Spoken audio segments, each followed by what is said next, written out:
Hello, everyone, and welcome to another episode of Tree Actions, the Human Forestry Podcast. And with me, as always, is my trusted counterpart, Tony from Pennsylvania. How are you doing, Tony? Good morning, everyone. Doing well? It is morning.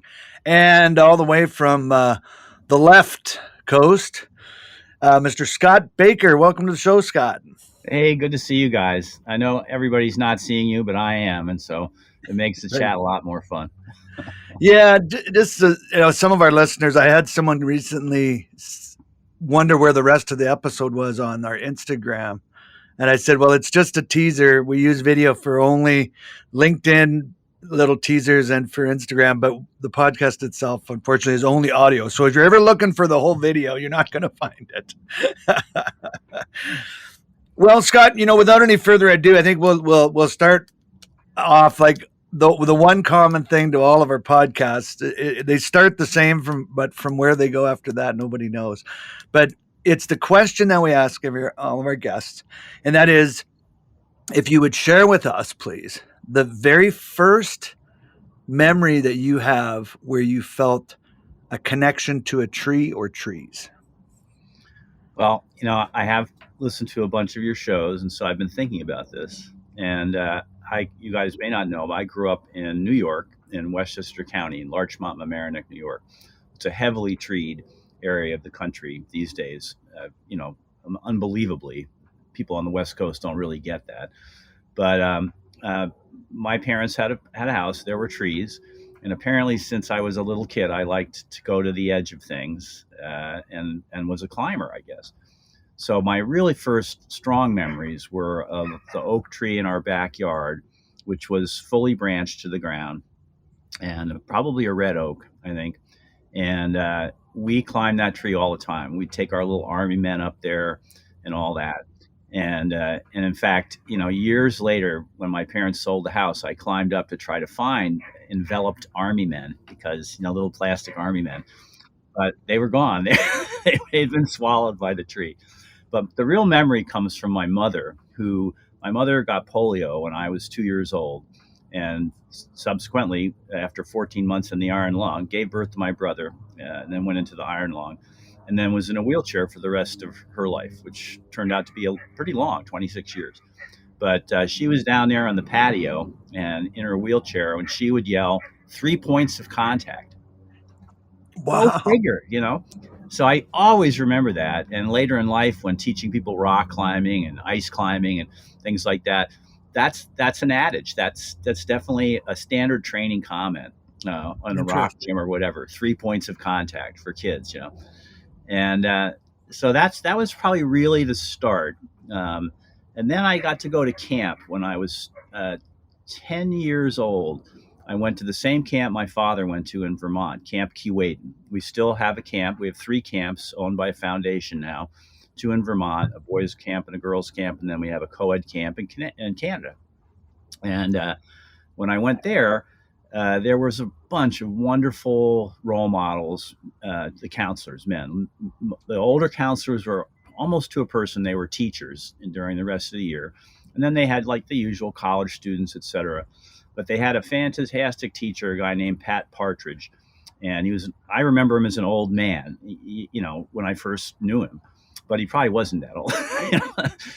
But he was in charge of what they called the bug house, which was, they had a building that was like a nature lab, and it had everything. And so the camp encouraged us to do things and earn our little, they called it a coup certificate. At the end of the summer, you could show that you'd tried everything. And so you could get your nature coups. And so I learned all my New England trees by bark and leaf when I was 10 years old. And I have to think that the two things, growing up around trees, that early memories of climbing in the tree in the backyard, and then kind of cemented by Pat Partridge, who he really, I have often said that going to that camp made me the person I am today. And Pat Partridge was a huge influence. I think he showed us how to observe, how to be a good observer. And it was so much fun to go for a hike with him. I still remember this guy vividly because he knew a lot of stuff, and he'd see things that we didn't. And because we were with him, we got to see all this cool stuff out in nature. Yeah, it reminds me of walking doing forced walks with Alex Shago. That very much reminded your story reminds me of my times like that with Alex. Felt like that very much. Oh yeah, Alex was phenomenal. I Yeah. mean, you remember him, standing by a tree and counting the age of the tree by starting at the lower limb and looking at the growth increments. And then we cut the darn tree down and he would be within a few years, Yeah. of the age of the tree. Yeah. All those years of dissecting trees, he had it down. And Oh, yeah. also, that's what he was. He was an observer.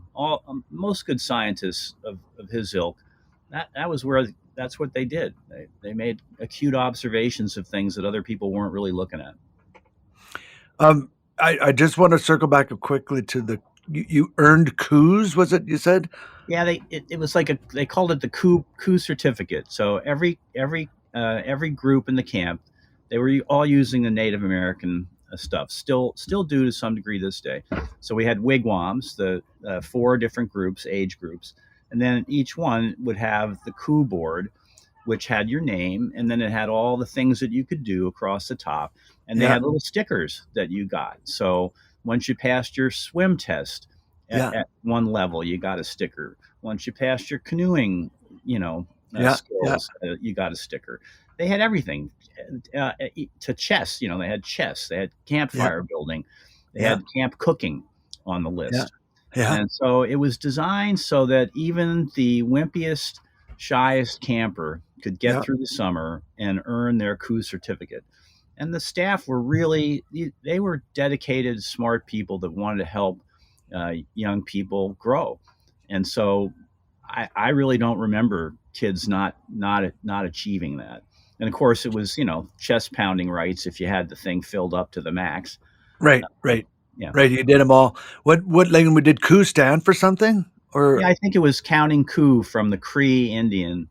It was probably an amalgam, but it was the Cree Nation that was the main influence for the 3 camps, sort of outdoor culture, or taking on some of that culture, really, which was an honorable culture, and they knew that, and they were heavily imbued with nature, and so the camp was in nature. We were in tents, big wall tents, and we did a lot. It was this is always funny, for someone my age and your age.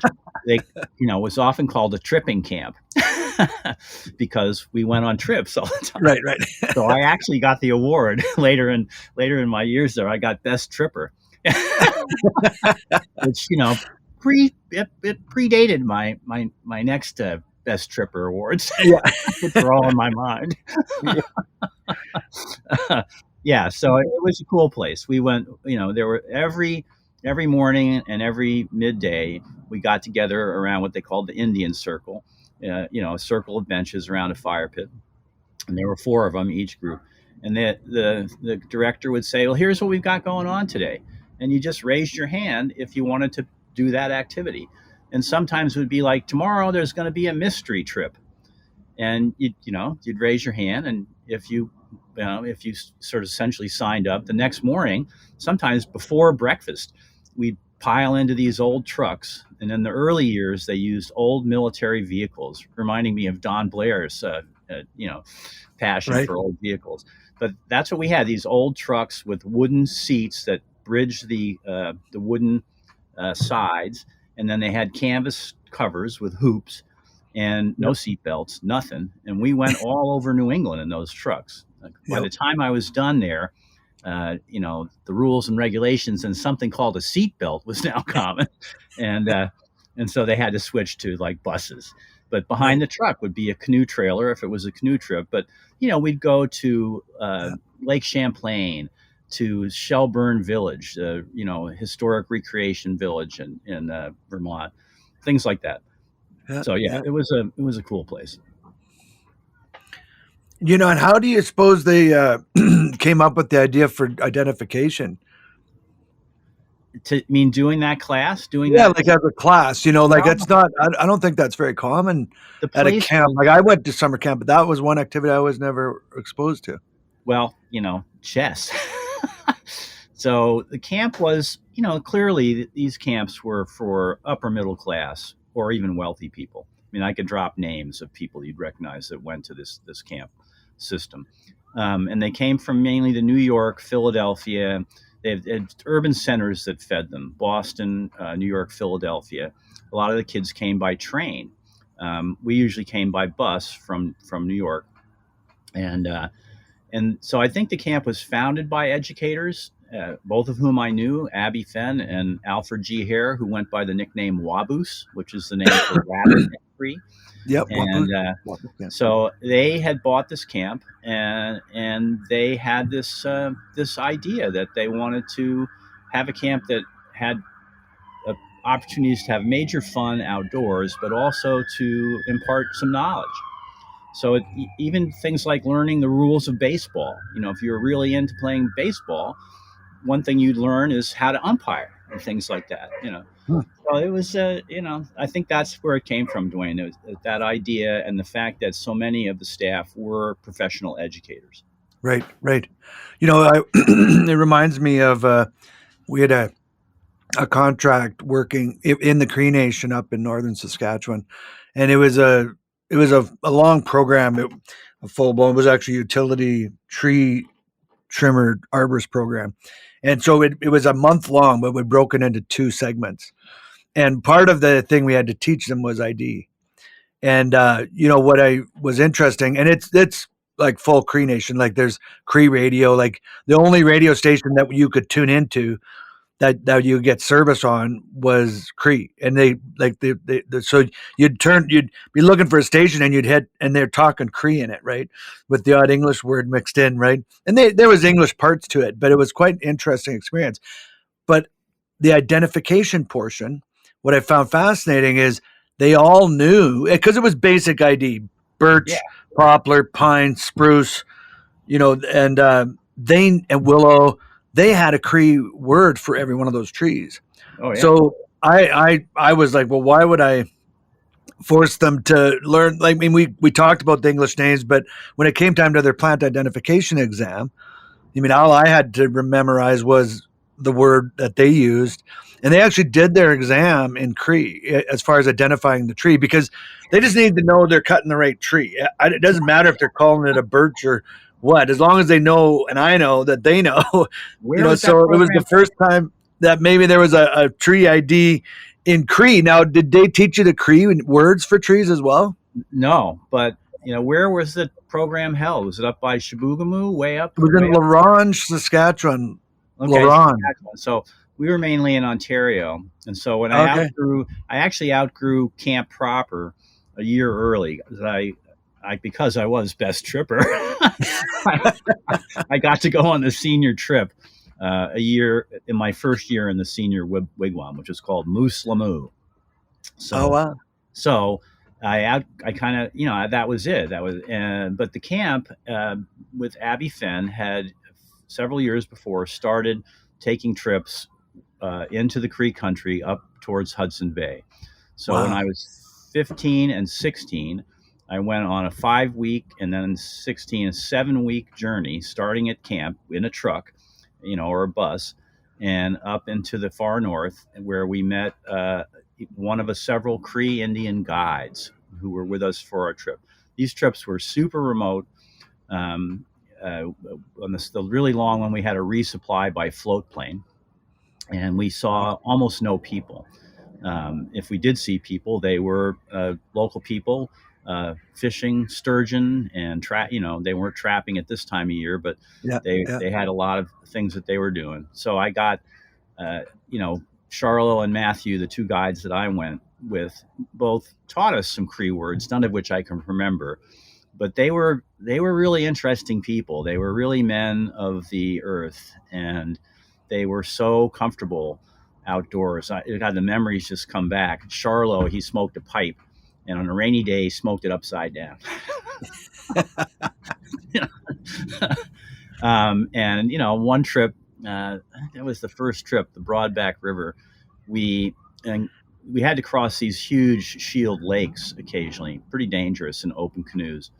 And these are all wooden canvas canoes, filled to the brim with the wooden boxes called wannigans that came from the French Canadian canoe era, Voyageurs. and we carried everything with a leather strap with a tump line.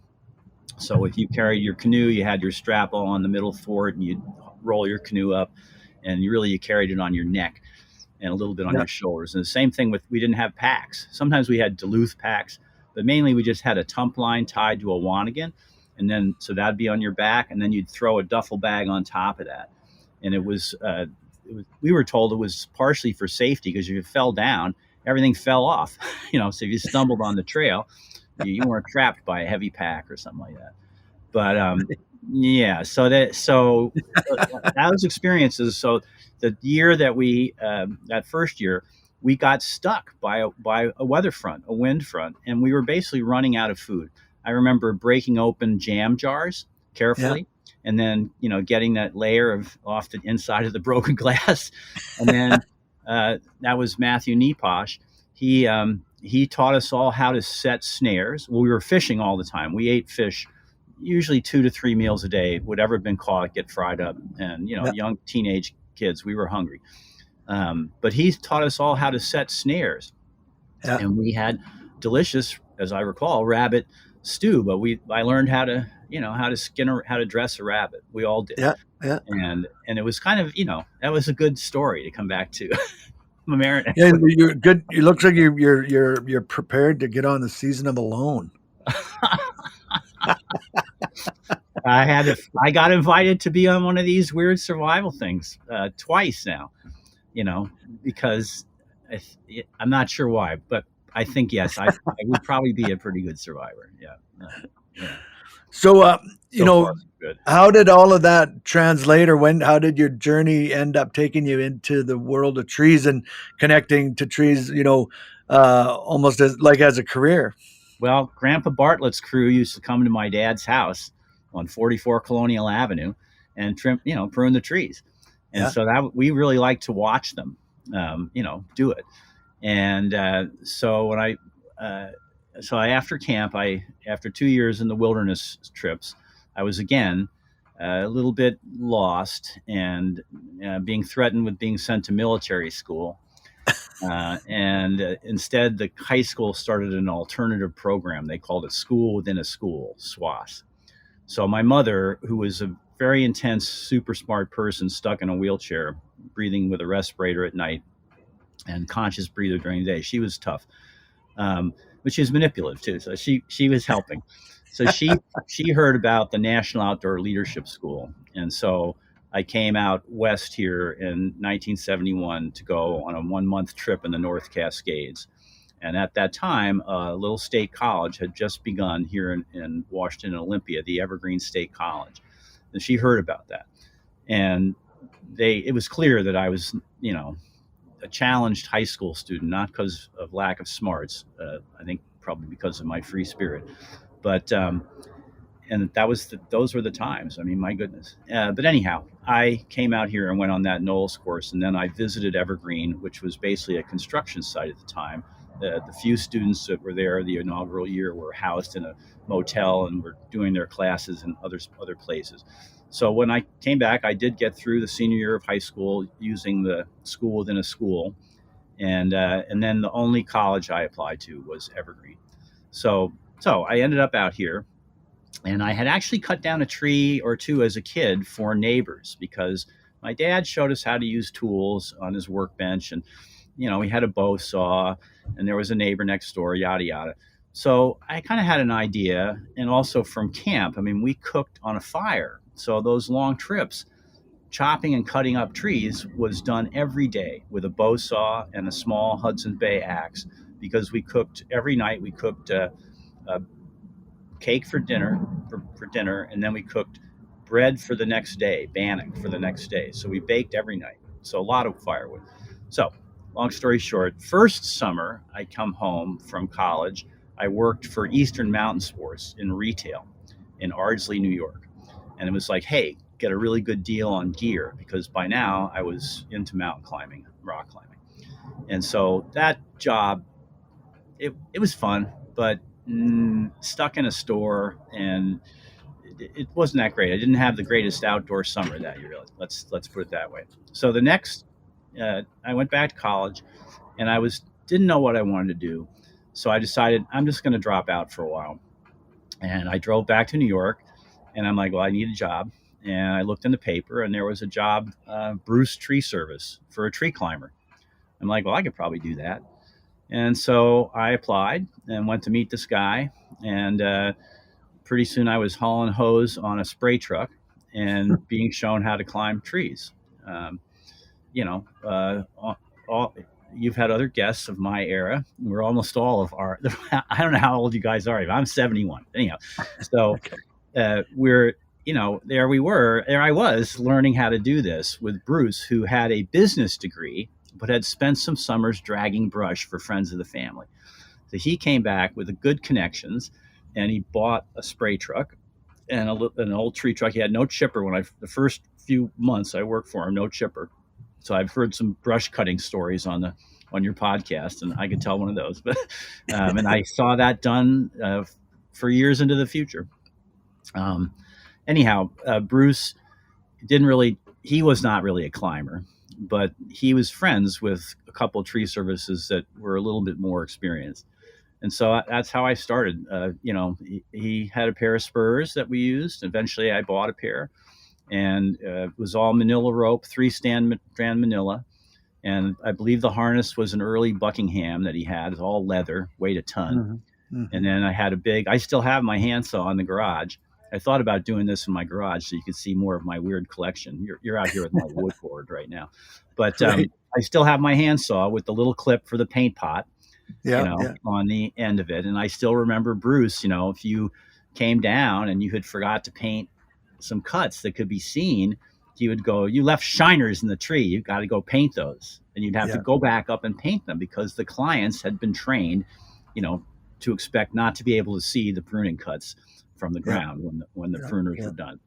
So that was my start, and the spray truck, I was the college kid reading Rachel Carson, and the spray truck was literally leaving, piles of dead birds in the street, like red-winged blackbirds pretty much went down.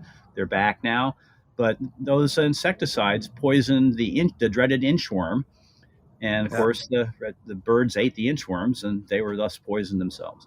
So I got a really interesting start. I have funny stories. I remember one time Bruce was frustrated with my progress cutting down a tree over a pool. And this would have been probably I had a rope dangling. We usually had a rope dangling so you could pull the saw up or send it down for gas. But on spurs, pretty heavy old saw. And he got frustrated. He goes, I'm going to show you how to do this. And he goes up the tree. And he was fat and slow. So I'm now the ground man. And I sent up the saw without tightening the gas cap sufficiently. And Bruce got a lap full of saw gas, And oh boy, I thought I was going to get fired. He was really livid. And, gas in your crotch is not a pleasant experience on a hot day in New York. So that was my start, And then once I realized you could make money and stay wicked fit for rock climbing and mountaineering and other stuff that I did outdoors, I was kind of hooked. Plus, I really liked it. I right away I started to learn more about trees and tree biology. I was very lucky to run across Alex's first publications when they first came out. And then I ended up coming back out west to go back to school at Evergreen. And that's what I did for work. For a friend's cousin, his name was John L. Sullivan, and he actually was a boxer by trade. And he had a tree service in Olympia, Washington. And the picture remember the Yellow Pages, guys? His picture in the Yellow Pages was a cartoon of him in a tree knocking the top out of the tree. So, we climbed everything on spurs. We basically look for the right side of the tree and head up to the top. Then we tie in and toss the spurs, throw the spurs down, and then we go to work.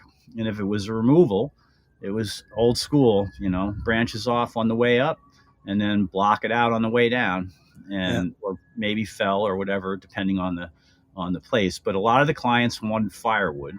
So it was, in some ways, we thought it was easier to block the tree down than it was to stand on, be on your knees, bucking up big logs, which we did a ton of. I'm suffering today from my heavy chainsaw use in those years, and that was with Mark James, who you guys both probably know, and or should know. He's been around forever. He was president of the Rocky Mountain chapter, and he and I had Capital Tree Service in Olympia, Washington. He'd be a great interview sometime. So that's where I started, and we were climbers, so we were riding the wave of innovation in climbing gear, which really started, I think, in mountain climbing. And as you both know, the real wave of innovation in rope access gear for the last 30 years is us. It's arboriculture, absolutely, unequivocally. And so all of our techniques have been sucked into every other type of rope access work that's out there.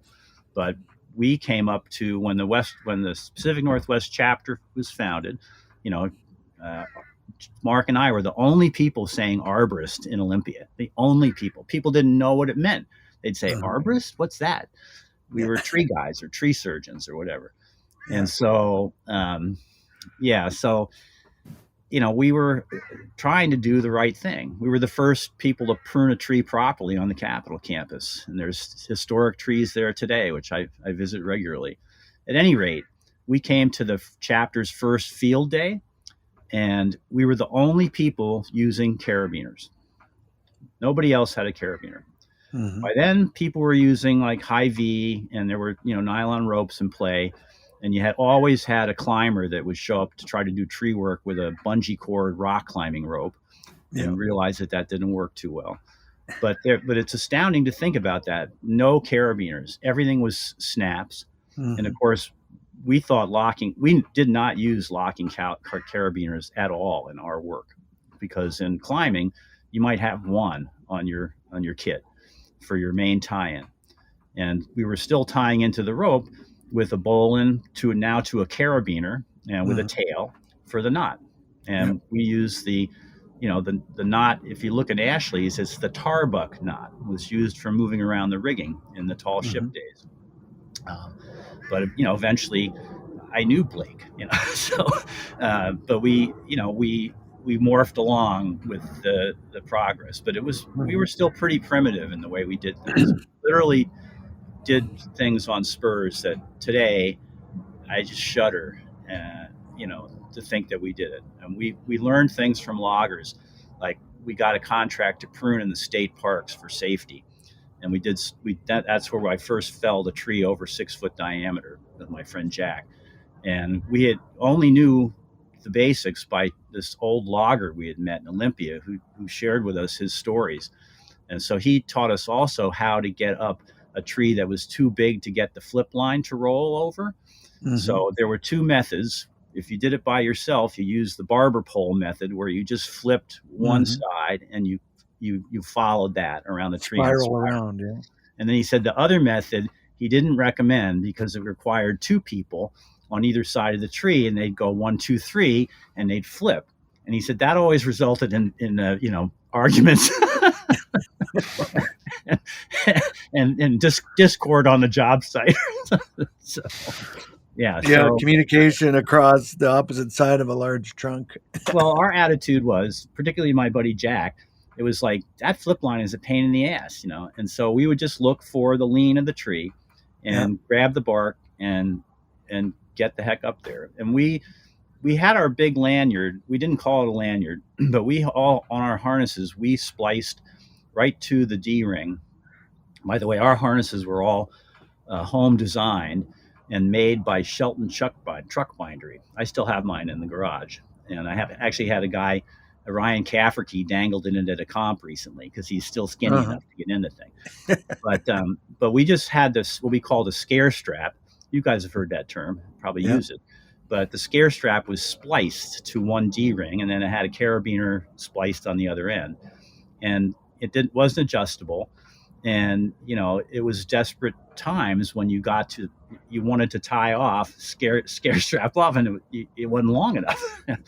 So rapidly we got into, I think the first time people told me that they'd never seen a prusik on a big lanyard. So we used polypropylene rope, And then we were making a lot of our own climbing gear. So we'd make a polypropylene 1 inch or inch and a quarter, big fat stuff, easy to grab. And Yeah. we'd splice in a piece of cable. We had a swager, so we'd weave that cable in. So we made our own steel core. But then we would use a prusik on the other end to have adjustability. And actually, we even got lighter cable, and we had steel in our prusik as well. And we, as you know, those steel cores are kind of a psychological boost. May not help you in a real situation, but we were just innovating, and because Well, they did help flip it. They did help it to it flip. definitely helped flip it. Yeah. Anyhow, yeah.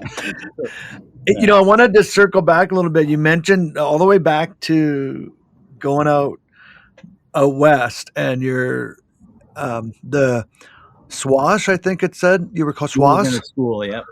Yeah, you know what was it in you that you didn't lack intelligence, but you lacked something that changed like it fit you somehow. What can you just talk a bit about what, like, was it the wild hair in you, or what was that Well, and how did you keep that in check? Like, you've obviously had a successful career. I don't know, like you've talked about tripping and so on. How did you manage all that? Because as we all know, it's a big part of this industry. And I think, I'm certainly curious about, like I mentioned earlier, I was on a hiatus in Thailand, and that was, my time there was pursuing some health, recovery for bad habits I'd gotten into, and that was my reason for being there and why I was disconnected from the industry.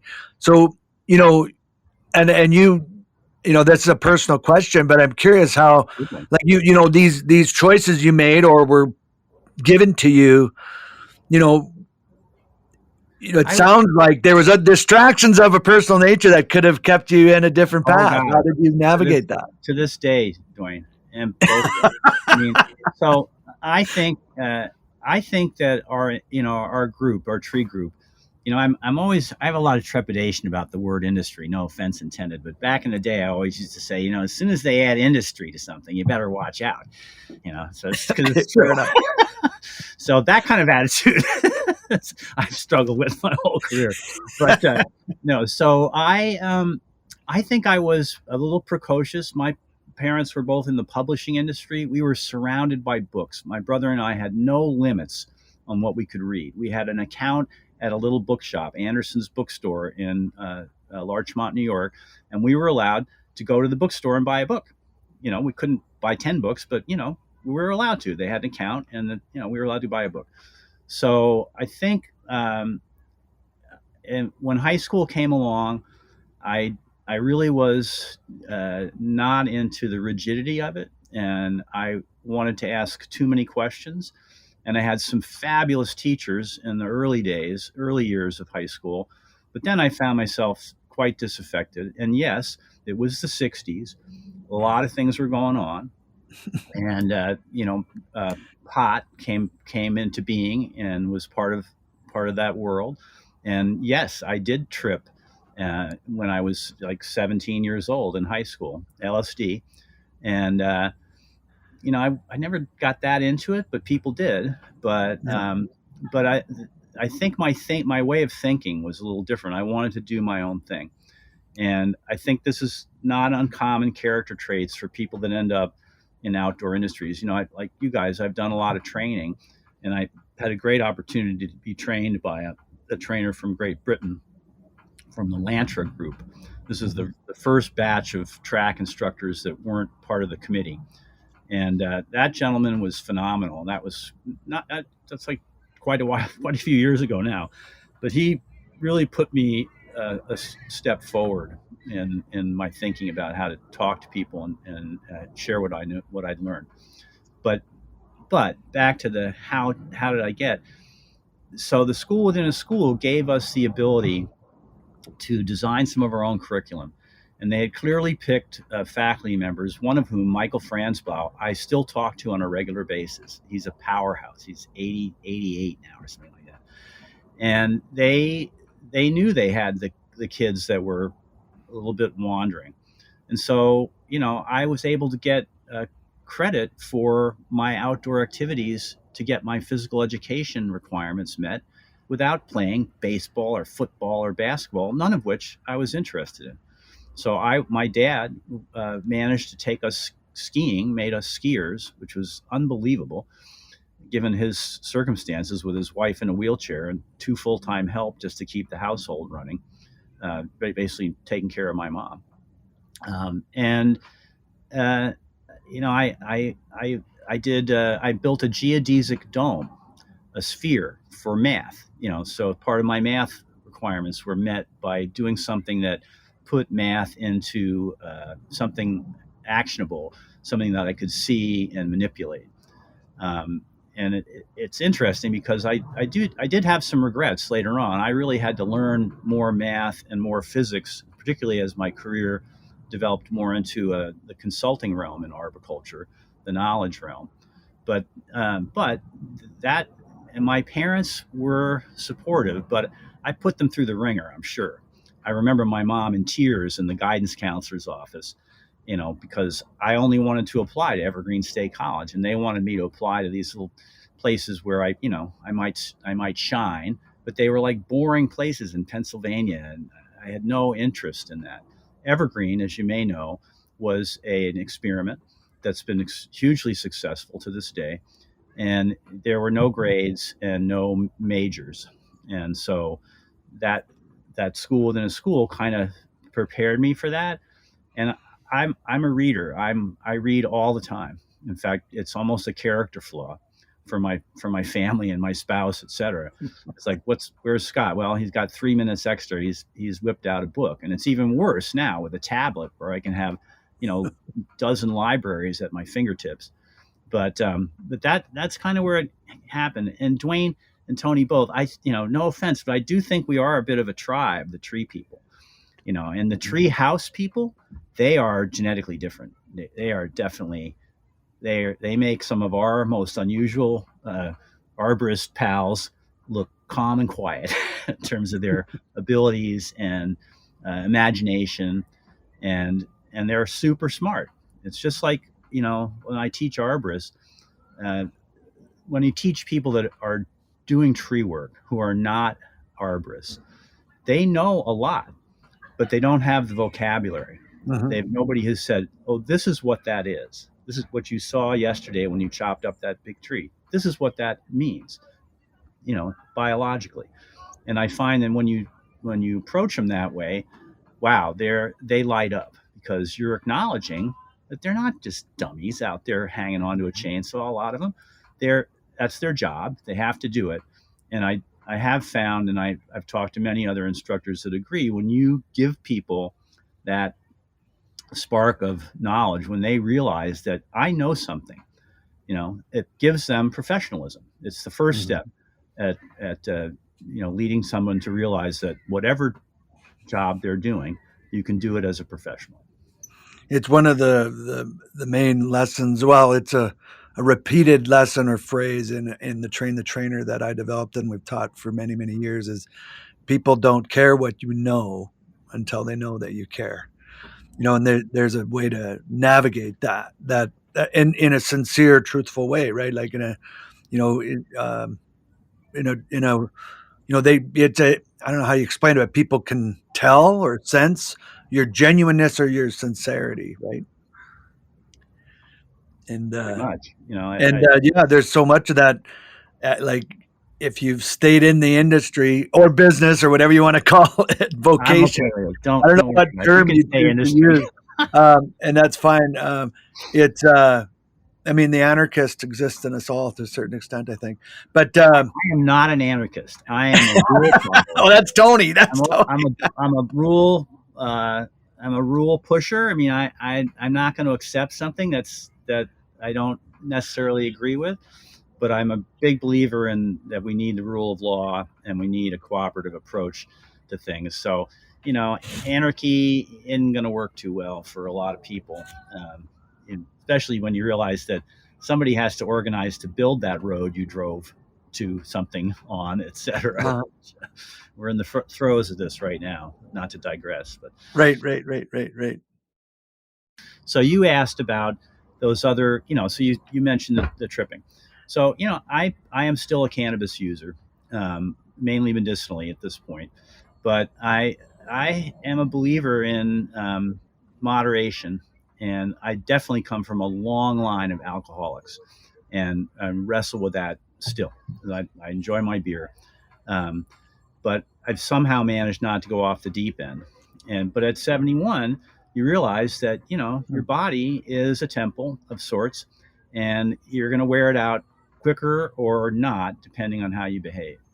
So, but with the brain part of it, I have been lucky to be friends with some really amazing scientists. Oh my gosh, do I ever miss Al? Man, he was wow. But then everybody goes. Mm-hmm. But over the years, I've really been interested in mycology, particularly from our focus, from the interaction with trees and fungi. And for the last 20 years, the Mm-hmm. curve of knowledge is just like a cliff straight up. All of the interesting things that were postulated that have now been shown to be true, and not only that, but have opened the door towards a tremendous amount of thinking about these things. So when I got involved with the Treehouse people about 30 years ago, uh, um, we would go down and have our Treehouse conference, which was like the unconference, still is the most unusual conference you'll ever go to. And we've had luminary keynote speakers, Philip Van Wassner, Nalini Nadkarni, Meg Lauman, Ward Peterson, arborists, all kinds of interesting people. But one thing that they did down there in Southern Oregon, and the hippie tribe really owns that county still, at the Saturday night party, they'd have mushrooms. And so lo and behold, I was like, oh, I'll try that again after like many moons. And it had a neat effect. So these days, I may or may not eat mushrooms at the conference. I did last year and had an excellent experience. But I take mycelium all the time. So I take the Stamets stack. I take lion's mane with niacinamide for my brain health. It's phenomenally effective. If you start taking it, most people will say, "Oh boy, this is amazing." And then I take turkey tail for general immune support. And then, yes, I microdose psilocybin on a relatively regular basis. These are super tiny doses that have no physical effect on, no manifestations physically, but it's now known that these compounds help rewire your brain. They help keep your brain continuing to grow, because the brain is constantly renewing itself. So for whatever reason, I found it works for me. And it is a well-known fact now, with good research to back it up, that any problems with addictive behavior, whether it's substance abuse of any kind, that these compounds are very therapeutic for that. And they're also great for end of life or people struggling with really serious health issues, etc. So I found my place, but I have so many pals that have overcome their struggles with substance abuse, and I think that that's something we all ought to talk about, just right up front, all the time. And when you see somebody that's suffering, sometimes it's possible to talk to them and see if they can turn themselves around. So that's my story, though. Mm-hmm. The microdosing psilocybin similar. Well, maybe I'm wrong, but I think it's similar to like the CBD, where you get the positive medicinal sort of benefits, not the hallucinogenic or there's a different reason for doing it than escape. I think that's fundamentally the difference, right? Like if your motivation or your reason for your what you're doing, that whether it be exercise, whether it be a substance or drink, like if it's to escape or to relax or medicate in some way from pain, and like mental pain, physical pain, then you're probably hovering into the realm where maybe particularly mental frustration or pain, right? Like that the relief from that typically doesn't, it's temporary relief when you find it in substances. That me and many of my contemporaries, we all are suffering from what the medical industrial complex might call chronic pain. I have arthritis in my hands. I wear Incrediwear, everybody out there listening, if you got sore knees or problems, the Incrediwear products are remarkable. So I wear those on my knees for all my heavy duty activities, even around the garden here.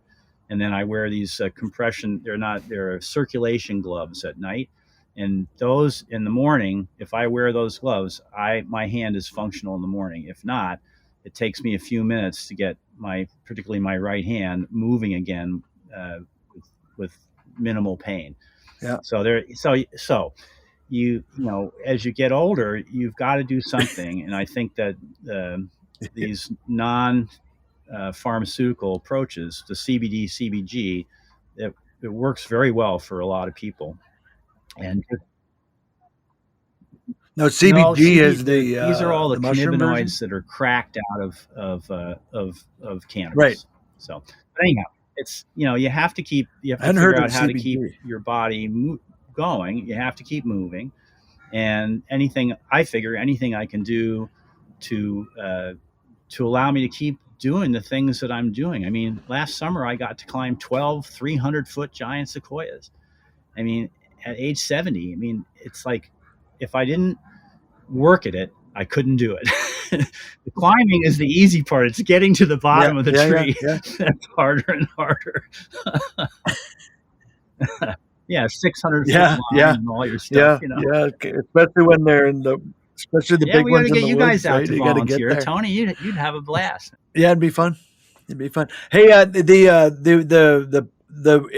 think you called it Incrediwear. Is that like the gloves, the braces? Are they like things you put on? Yeah, they look like knee sleeves. And the first one I used was for an elbow injury that I just could not get to go away. And after using that for a month and a half and, you know, doing the PT, I had good result. And so I've always worn sleeves on my knees for skiing. Ever since my kids were little, I wore them because I was kneeling down so much, and they were made of neoprene. So, but they have some kind of a semiconductor thing in there that brings blood through, and they have some good research, and a lot of doctors recommend them. And I learned about it from friends who were having knee replacements, and they were swearing by these. So I have a young friend staying with us this summer, medical student. He's doing his rotations. And he got caught in an avalanche last winter and whacked his knee out real bad. And he got one, and he approves. Because you wear gloves as well. That night I do, yeah. Because that circulation thing with the hands, and I also do. I think for any arborist or, you know, heavy duty worker, if you haven't discovered physical therapy from somebody who just help you do it. Or if you don't get massage or some kind of body work, that's one of the things that keeps me going. I've always, you know, for 15, more than 20 years now, I've had a masseuse I see regularly whenever I can afford it, or as I can afford it. And it has had a remarkable effect. The first time I discovered this was I got a Rolfed. If you've ever heard of Rolfing, that's the deep tissue work. I had that when my son was brand new. So he's 37, and it changed my whole body, you guys. I was so out of whack from the type of tree work I described earlier. And when I got done with the 10 sessions, I had an office job at the time, and I had some really nice fitted shirts that my wife insisted I needed, my first wife. And after the Rolfing, they were no good because my shoulders were like almost 2 inches wider. And my skiing improved.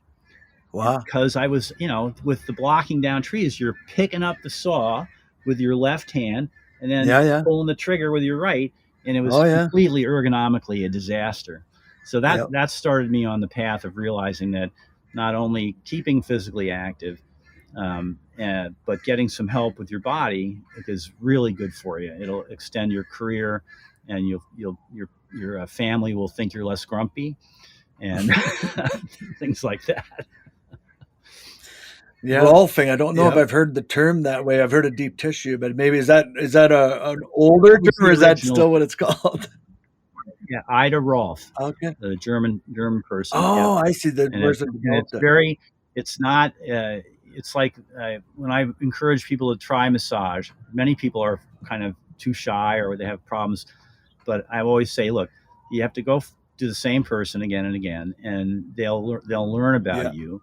And then there's an art to accepting a massage, because particularly the deep tissue stuff can be a little bit uncomfortable when it's occurring. And a good masseuse wants you to say, "Oh, that hurts," and they'll work around it a little bit.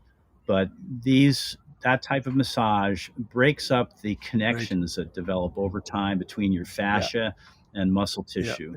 And that's, we all kind of, I don't know about you guys, but I'm shrinking badly. I'm 1.5 inches down from my original height. And I have to say, I don't think humping those heavy packs into the sequoia groves is helping me any.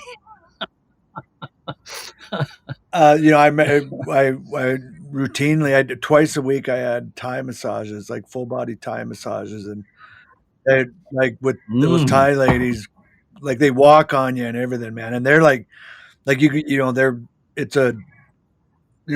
they're on the bed there, or the massage table together with you. Like it's intense. And man, but it was really therapeutic. I had a masseuse, and I often kept my eyes closed. I didn't want to see scrawny old Fred was standing on me, but that's certainly what it felt like. Yeah, some of the best was where the feet get involved, right? The feet and the elbows, and the heels. Like, man, the pressure can just be so much deeper and effective. Well, I think keeping your mind and body going, as some of the people listening to this, or who will listen to it, you're younger, you may be trying to learn something from these old farts on the podcast. Not all of the interviewees. No, I'm thinking the same thing. I'm thinking some people are going to be like, what are they talking about? Well, wait, just wait. And I think some of it, when you mentioned the same one, like not just, going to random places and different, but have because you kind of like develop a relationship. And I think that's part of it too, is the connection with the person that, and it's not, it's not intimate or anything like that, but it is personal, and getting to know each other, that they know you, them. Cause I did that in Thailand. I was there the time I was there, it was the same lady, and I was running a lot, and I was training for an ultra marathon, and she was giving me heck about, because I have this pain in one of my legs, right in my calves. Well, the front of my shins, really. She said, "You're running too much. You must take more breaks." But they get to know you and what's happening in your body, right?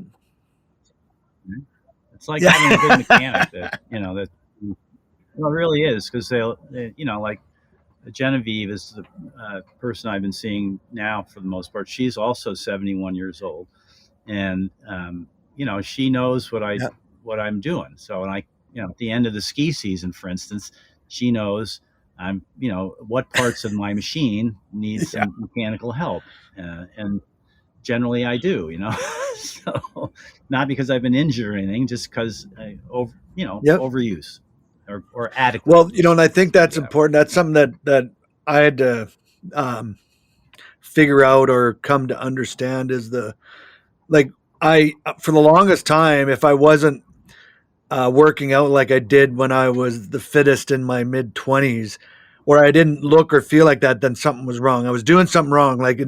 It took me, it took me well into my 50s to realize, I don't have to, and I'm not gonna be like that. It's remarkable how little, but how regular, frequent intervals of exercise, stretch, massage, whatever it is, but frequent, regular attention to yourself, to self-care, it just goes a long, long, long way.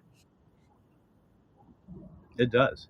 I work out, particularly in winter. I'm probably 5 days a week. A routine takes about an hour to an hour and a half, and then I walk, I ride a bike.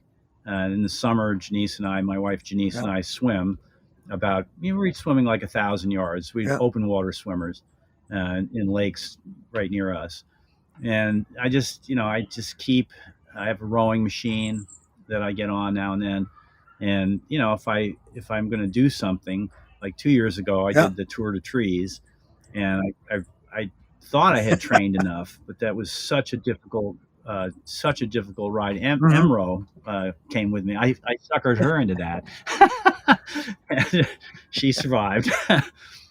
She carried, that was great. She carried some of her Uh, brother's ashes in a little yeah. carved acorn container the whole way. And then at the end of the trip at Half Moon Bay, Janice and I went down to the beach with her and put him in the sea. Yeah, it was good.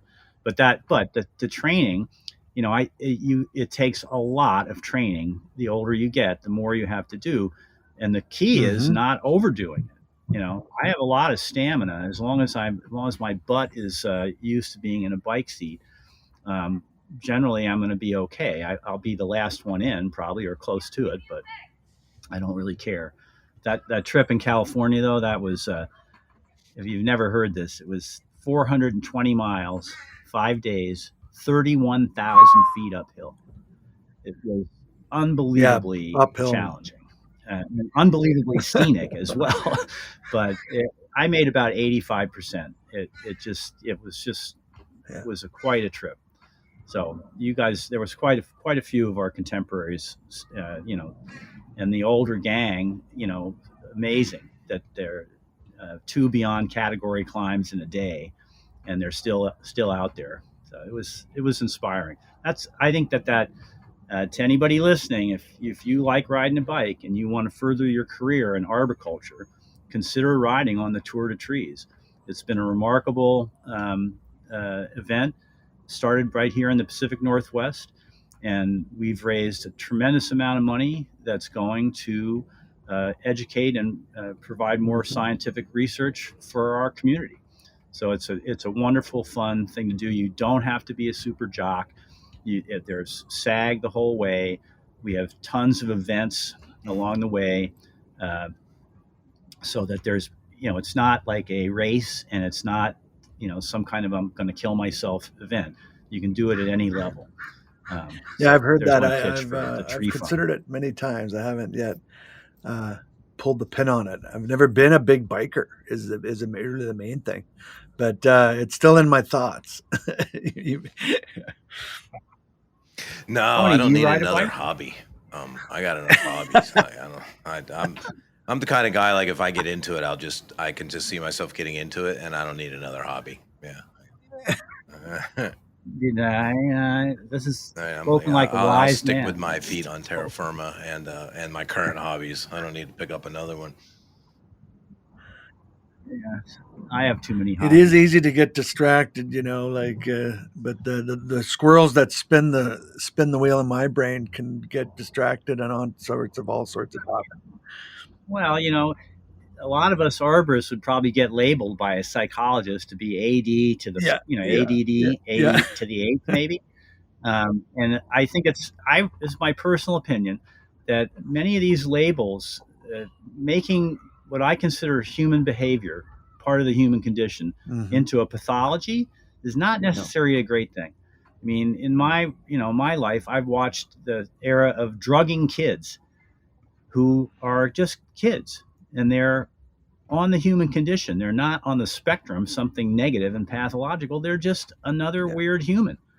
And take a look around, folks. I mean, we are the weirdest species around.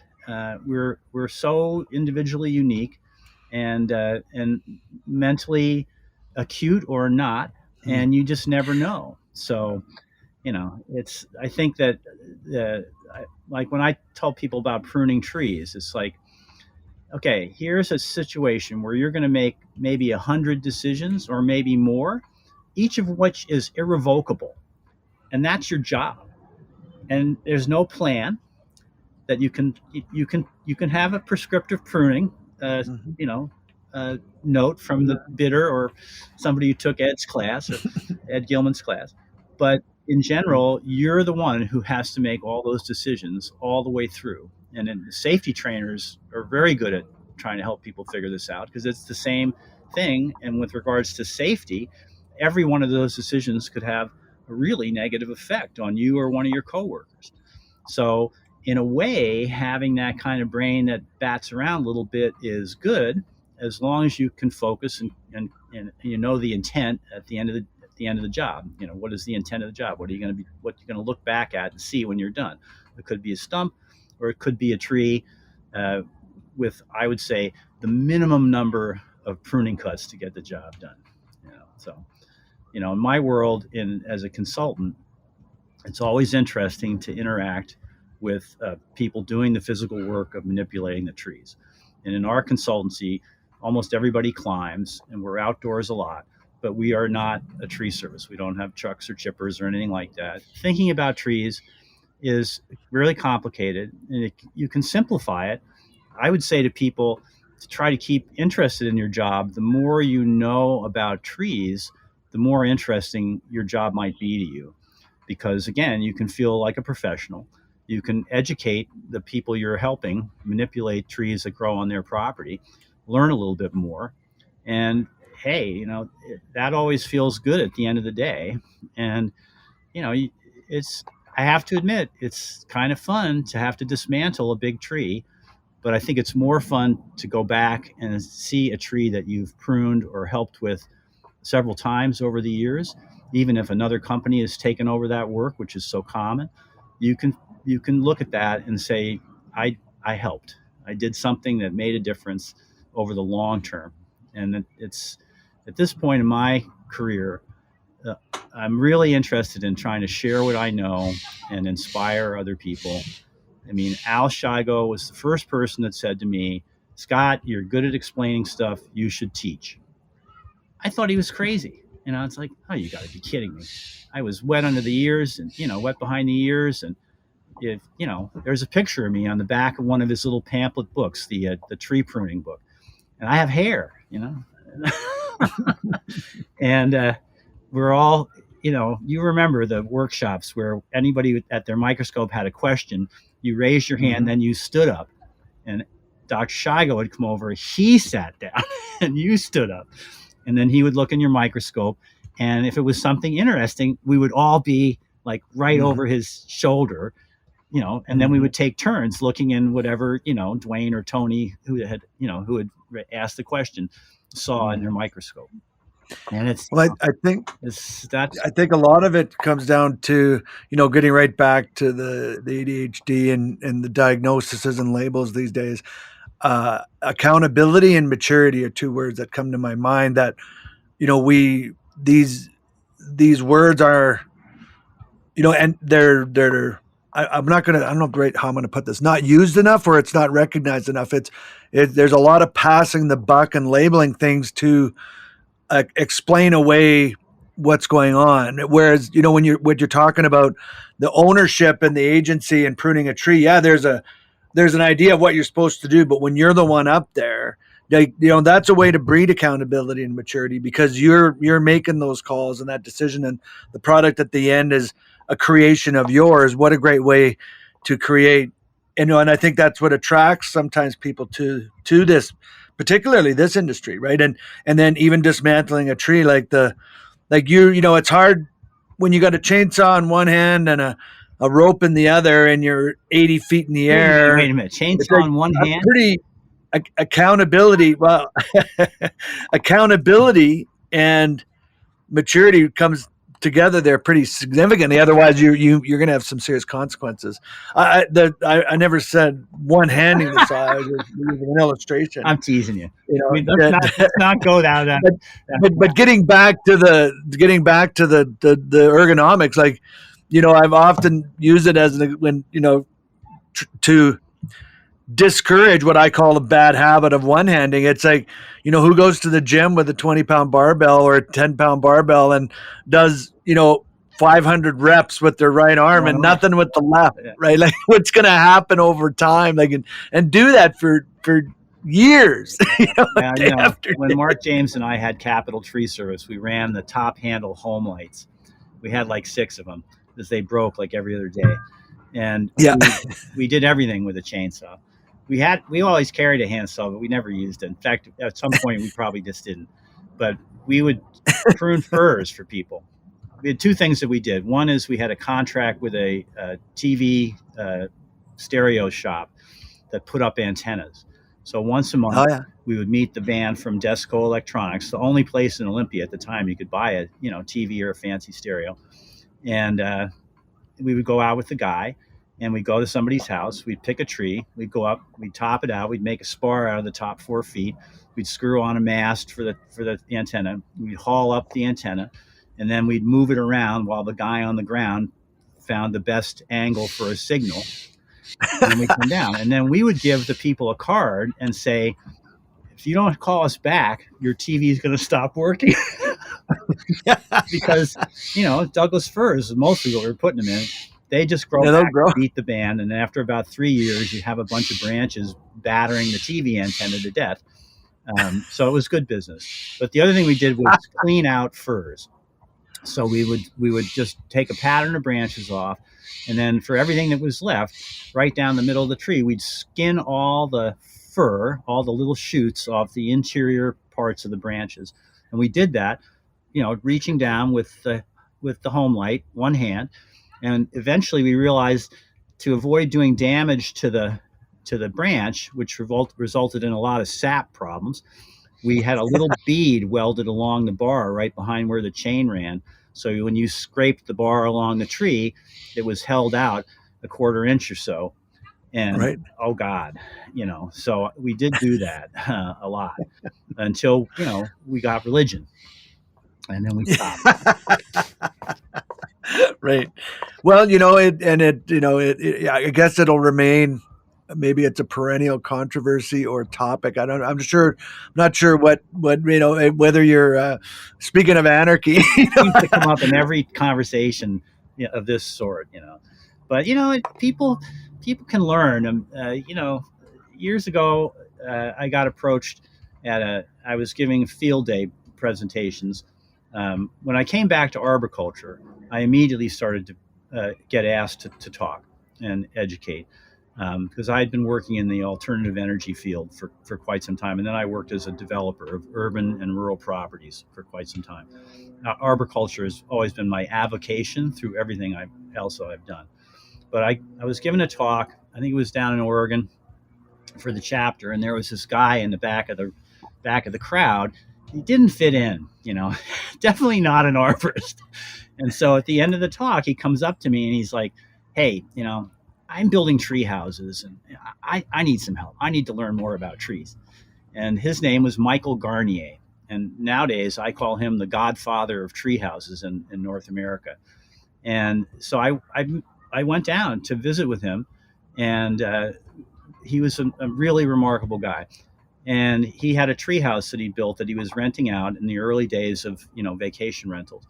And the county had come down on him. It was not building code approved. So he managed to fight his way through the county and get commercial approval for that treehouse. He now has 17 treehouses on his property at the Out and About Treesort in Oregon. There's a plug for him.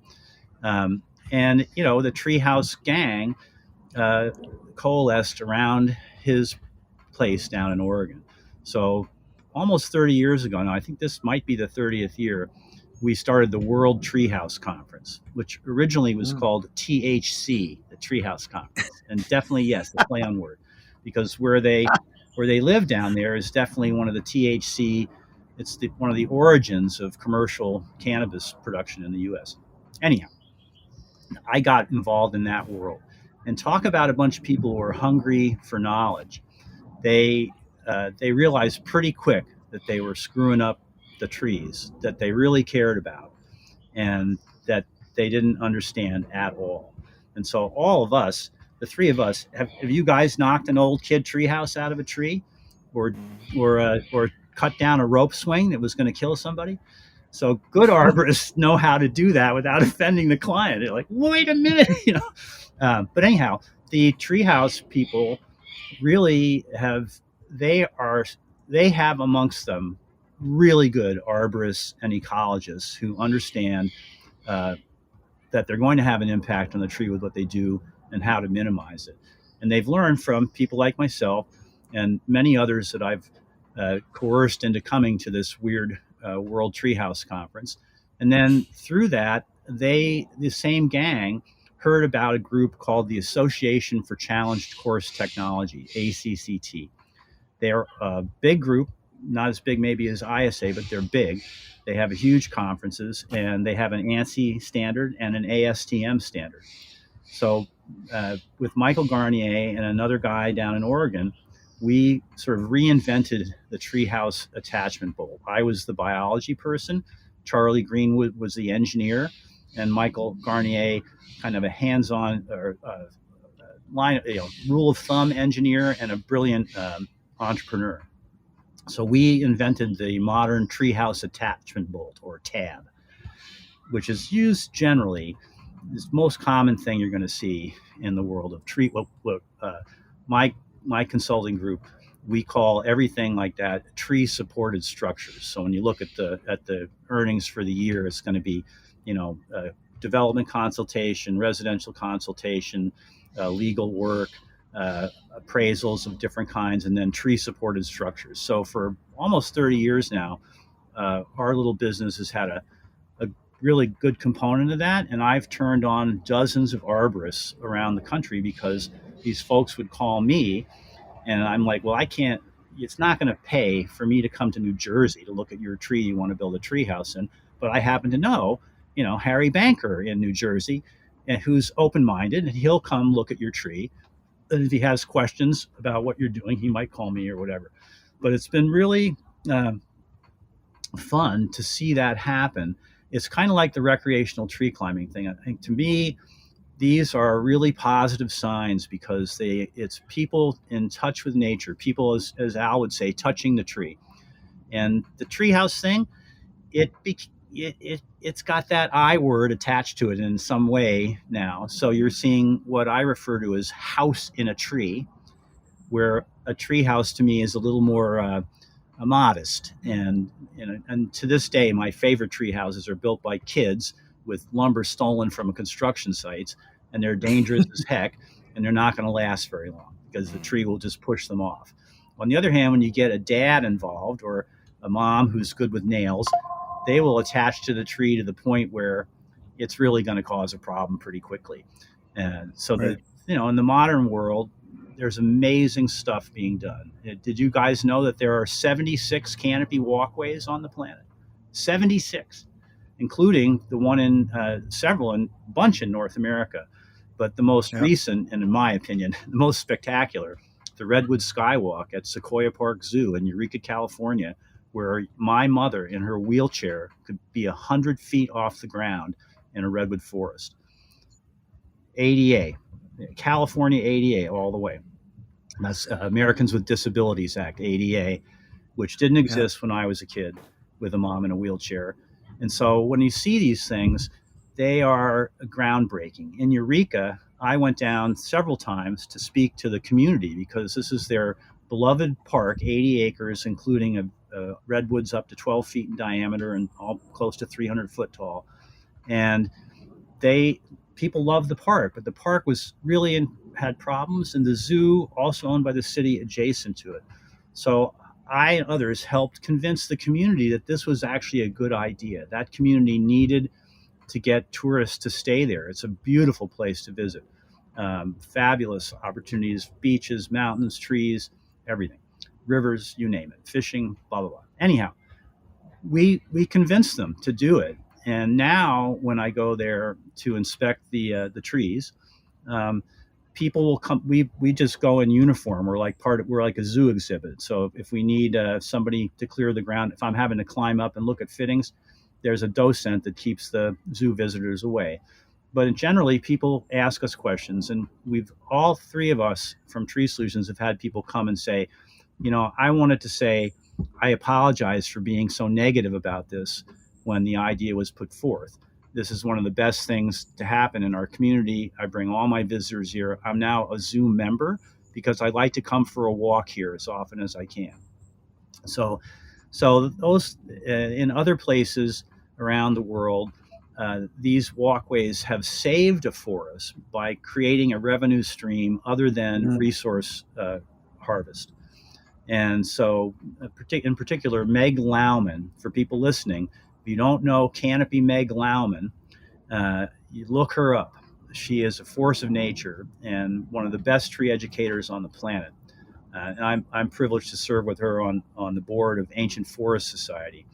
And so I'm blabbing away at you guys here, but it's my opportunity to get this out and tell people it's there, and to encourage any arborist listening not to look askance at someone who wants to build something in a tree, but to help them.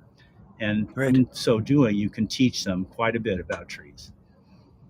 So if someone wanted to do this tree walk, how would they go about finding it, getting there, and what's involved? Direct someone, make the shameless pitch, Scott. Please. Plan a trip to the Northern California coast. I should get paid by the California Tourist Bureau, and go up and visit Jerry Brannick in Fort Bragg, if you can get him to come out, and go up the California coast. That northern portion of California is still a very remote place. And Eureka, an old timber town from the Redwood days, has had its ups and downs, but it's a gorgeous town on a resurgence at the moment. And the Skywalk is part of the Sequoia Park Zoo, a little city-owned zoo that's all staffed with rescued animals, including 2 uber cute little bears right now. And the Skywalk is part of your ticket for admission. You don't need a guide. You walk on it. There's no belay. About 2/3 of it is ADA bridges, and then there are several catenary bridges, which are a little more exciting, but very safe for 2-year-old to 80-year-old. And then right up the road, at a famous roadside attraction called Trees of Mystery, there's more of a funky canopy walk, also fun to see, but it's on private property, and so no accommodations for differently abled people. And that's, I think growing up with a mother in a wheelchair, that's my term we should use for everything. It's not this, that, or the other thing. That's a differently abled person. They're not crippled. They're differently abled. They're not, you name it. So there's a lot to see there in Northern California. Then you can continue and see the Stout Grove right at the absolute northwestern tip of California. That's Jedediah Smith State Park, where the Stout Grove is the single place that you can go to see gobsmacking redwoods with a hike that almost anybody can do, 20 minutes from the car, if that. And then right up the road from there is Cave Junction, Oregon, and Tequilma with the Out and About Tree Resort, where you can, go take a tour or ride their zip line, or stay. But, these are everywhere now. And, again, it's a push me, pull you with trees. When you get too carried away, then you can really do damage to the trees. And one of the things that I've harped on all the way along, whether it's in somebody's yard, it's like, hey, if you want to take care of your tree, you have to take care of the soil ecosystem and basically the ecosystem, whatever it might be, that's around your tree. And especially now, we can basically just say, hey, your tree is being supported and is supporting the other plants that grow around it. And this has been obvious to many foresters and people like me before we had the scientific proof of the mycelial network. If you go into a place like, I have some property up on an island near here, if people would go park out their woods, they would cut down all of the understory and everything, and the trees would go, ugh, they were not happy. And this is clearly various reasons, the cooling of the soil. But now we know it's much more complex than that, and that these connections between various parts of the ecosystem are essential, and it's very easy to disturb them, just foot traffic.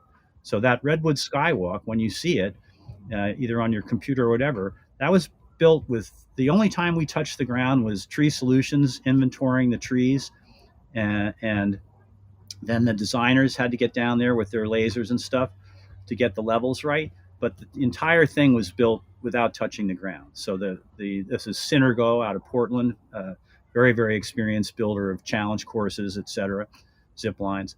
And they rig a temporary cable system, and everything is done off that. So they're basically prefabbing and rigging in. They rigged in a 60-foot bridge section. It's astounding. I have a video of that I have in a talk I give. But yeah, so the Redwood Skywalk, look around, look up Meg Lohman's website, and you can find in Thailand there is a good canopy walkway. they're all over the place. And I find it heartening to realize that so many people have the passion to do something like this, create something like this, and then it turns out to be a big success. In the case in Eureka, California, there are now more airline flights into that Arcata airport, partially on the strength of the Skywalk, because people came to see that and they realized, oh, this is a beautiful place to visit. They would see other things as well. So, anyhow, I think it speaks to the, one of the attractions that people have that get into the business of arboriculture, that is the time, like being in a tree. When there's that point in every, I guess, climber's career, maybe even bucket operator, but anyone that works in Canopy, where I guess it's relatively early on when you're confident in your skill and you're comfortable, and you realize all of a sudden that, wow, like and you really start to take in the place that you're at, being in that moment of whatever it is. And it might involve a wildlife that's soared by, or a bird of prey that lands beside you, like an owl, or whatever it might be. But you realize this is not something that happens anywhere else. You have to be in an aerial position in a canopy to observe and see this. And I think that giving people that experience, anyone can appreciate that experience. It's getting there that's the hard part, and you make that accessible. It becomes it's magical. It's something that we all are drawn to in this industry. Yeah. And trees are always, I think there's just something about them, right? As they're the age, and anything that lives and survives, obvious, there's just no arguing it's going to be there long after I'm gone, and was there long before I got here.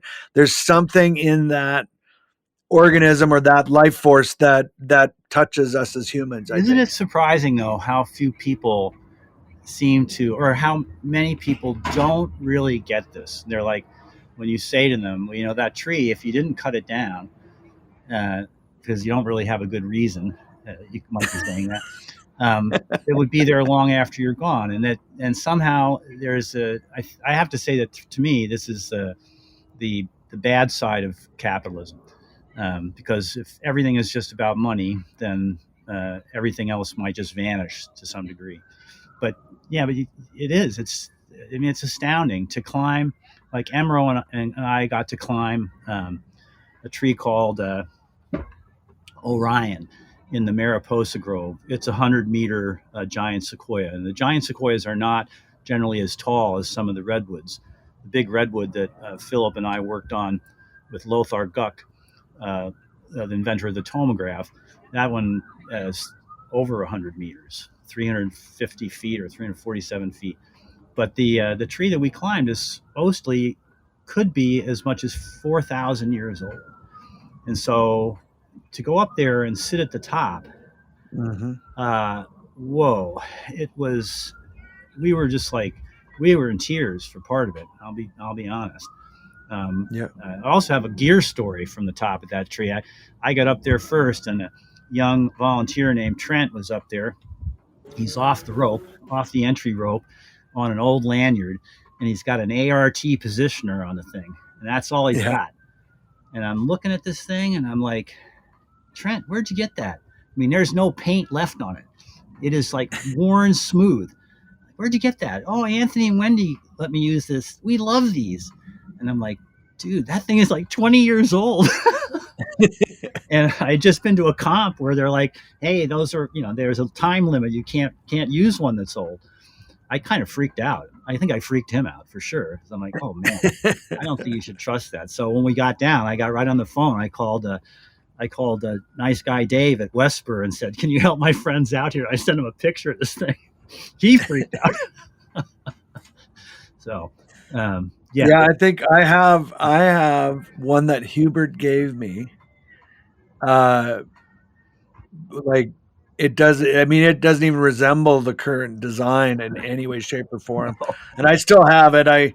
may or may not use it at times, it works fine and it's in great shape, but it is like, it's not even recognizable, but it has the old ART sticker on it. Yeah, And, yeah. it Well, that was, was and fun. Hubert literally, well, he reluctantly gave it to me. It wasn't really fully cooked and it was an idea for him. And it must've been at a comp or something. And I was so excited. He's like, well, you can have it, but it's not completely, and I used it a lot. Yeah, you get that. You guys, did you ever know Newt Fopp from Germany? Oh, of course. So Newt, how did this work? Okay, my first tour to trees was 1997, Coeur d'Alene to Salt Lake. Also, arguably a brutal ride, about 960 miles in a week, and poorly organized by the contractor we were using. Long story short, I'm at the conference. I was friends with Newt. I'm hanging out with him. I forget who, was a gal climber from Christina. Christina, it was. And so first thing I did was freak him out. They were asking me about the bike ride, and I mooned him because my ass was so torn up. It was like I could barely sit down. We were all like that. And so that got a laugh. But then they confessed that they were, really kind of out of money. Okay. And so Newt had this portaledge that he'd made. Again, it wasn't fully cooked. And I had a little money. I'm like, oh, yeah, I'll buy that from you, help you get home or whatever. So that thing has been around forever. And now I donated it to the recreational tree climbers a few years back, with the caveat that, I'm held harmless. Yeah. Well, Knut still he does a lot of tower work now. Yeah, he's a tower guy. Real high. Yeah, on the top towers on top of tall buildings. First guy I knew that dangled under a helicopter on a rope was Newt. Yeah, it's amazing how the names go. I mean, everybody would be bored to tears. We just drop. I mean, you've had so many. I was reliving for years. Tom Dunlap and I used to tell people at conferences that we were brothers, and they thought it was true. We had different names, and people would just accept it. But he first met me at a conference. I wasn't working in arboriculture at the time, but I was, like I said, I would go on a vacation and go to ISA. And so I was at Hilton Head, and I meet this guy, and we're chatting. He goes, well, what do you do? And I'm like in the development world at that time. And he goes, well, why are you here? And I said, well, I'm here to keep up with what the Green Mafia is up to. And he's like, so it's my early, exposing my attitude towards some of our industrial approaches to things, I suppose. Yeah. But still friends. Tom's struggling a bit now with his health. It's real hard to see. Oh, I didn't know that. Yeah. Okay. We could get off on that tangent. Yeah. Well, like trees, we do eventually, like Shigo always used to say, every day you're vertical is a good day. And just like trees, trees ultimately end up horizontal, and like us, and it's just a matter of time. It is, but so I got an added share for you. Jerry Franklin from the UW Forestry, who's another person who I've learned a lot from. He had an epiphany in his life. He was studying old growth forests with giant trees, and one day, if you've explored these areas, like in the redwoods or in giant forests here, you'll come to a log that you have to go around, a log on the forest floor. So Jerry's epiphany was that he realized that what he was observing there, the log on the ground, was the second half of the life of the tree. Yep. And I thought this was incredibly profound. And another thing 100%. To use to talk to people, it's like when you look at a living tree, a giant tree, and then right next to it, you have a similar sized tree that's stone dead. Which tree has more living organisms in it? Yep. Live tree or the dead tree? And the answer 100%. Is the dead tree has more. Well, that when you really ponder the lifespan of a tree, and it's from like, germination until the last bit of wood has been decomposed or used,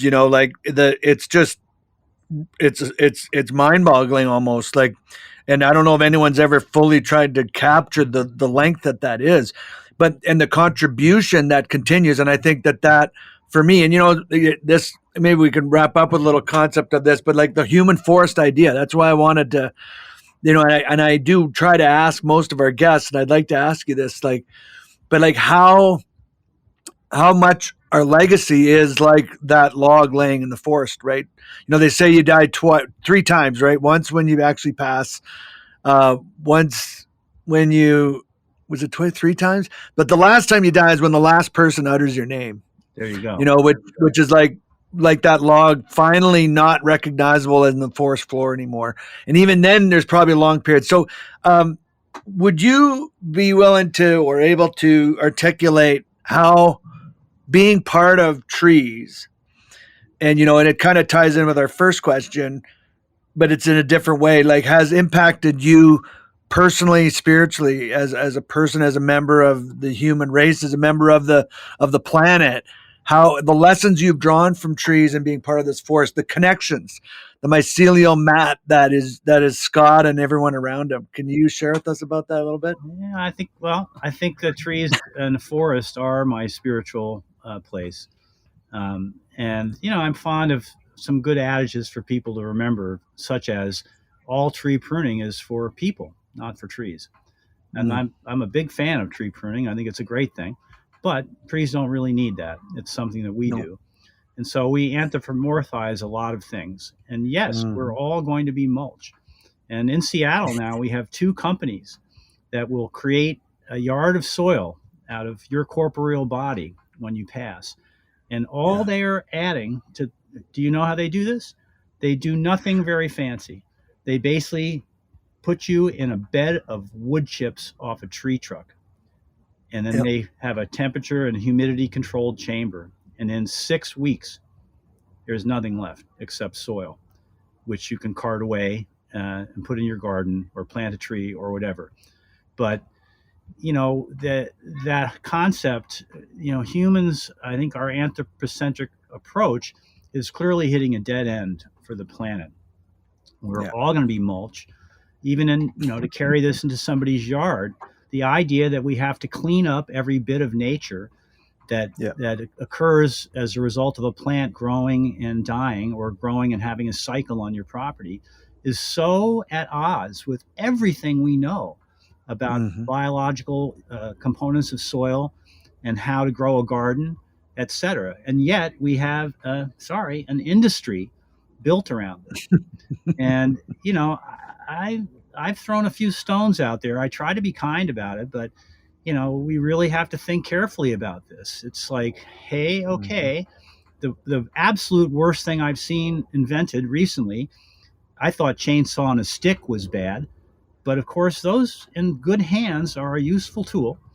But the worst thing now is the little pistol grip chainsaw marketed to homeowners, with which someone can go out and do serious damage, monetary damage. Let's talk money to their yard, because it's just a silly thing that can cut stuff like crazy.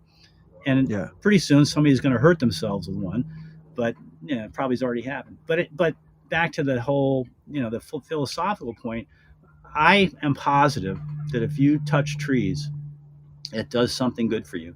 We know that they're a giant battery. The tree is a giant solar collector. The leaves are the photovoltaic panels, and everything else that you see is the battery. Unlike like a solar collector, where is that energy going? Well, it goes into the continued growth of the tree, but a tremendous amount of that energy is shed and creates soil, from which we get everything we eat. And gardeners know this, but when you look at what's marketed to people in terms of taking care of their yard, it's pretty much at odds with what science knows. And so, to me, I think that an ecological approach to everything.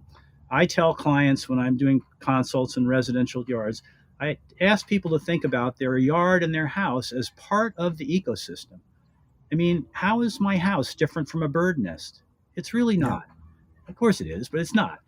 But the point is that, we're residents on the planet. Another thing that really irks me is to see pundits and people who know better saying, oh, it's the end of the world because we humans are doing a bad job of taking care of our planet. It's not the end of the world. It might be the end of humans, but the planet is going to have no problem whatsoever I agree. going forward. I agree. So if we thought like that, or as a group, I think we'd do a lot better in so many ways. Politics, strife, disagreements of every kind might be smoothed out a little bit. If we behave more like a forest, I think, if humans interacted like forests do. Well, now that we know the forest is not a competition but a cooperative, yes, I totally agree. 100%. That's why I tagline this the human forest. I loved your tagline. Excellent idea. It's and I really have.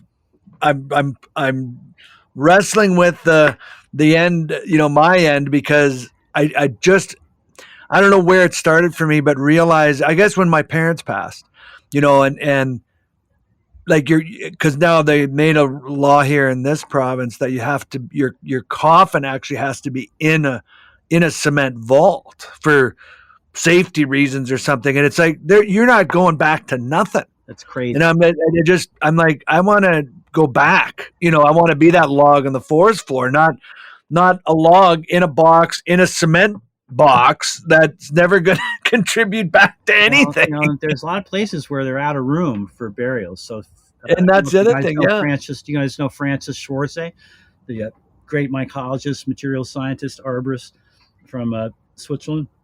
He is a guy that used mycology to alter wood to create tone wood. He's also figured out how to alter wood so that chemical preservatives will go all the way into a pole instead of stopping at the sapwood layers. And then he also got hired to figure out a way to dissolve people really quickly, because in Europe, they were trying to use cement vaults in lieu of graves, figuring they could get a lot of people in there because they would decompose. Well, it turned out they didn't decompose very well. So this is an arborist, a material scientist who's very into this idea, and maybe he could help in Ontario. Oh no, you're in Alberta, right? Alberta, yeah. Yeah.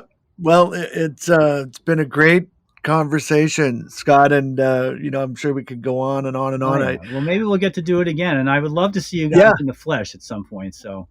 Yeah, well, maybe I'll have to have you have to give me a private tour of the walk in Northern California, or who knows, maybe I just do a really crazy thing and go to a Treehouse conference. Come visit me at my little perch on Orcas Island. There's old growth trees and it's very relaxing.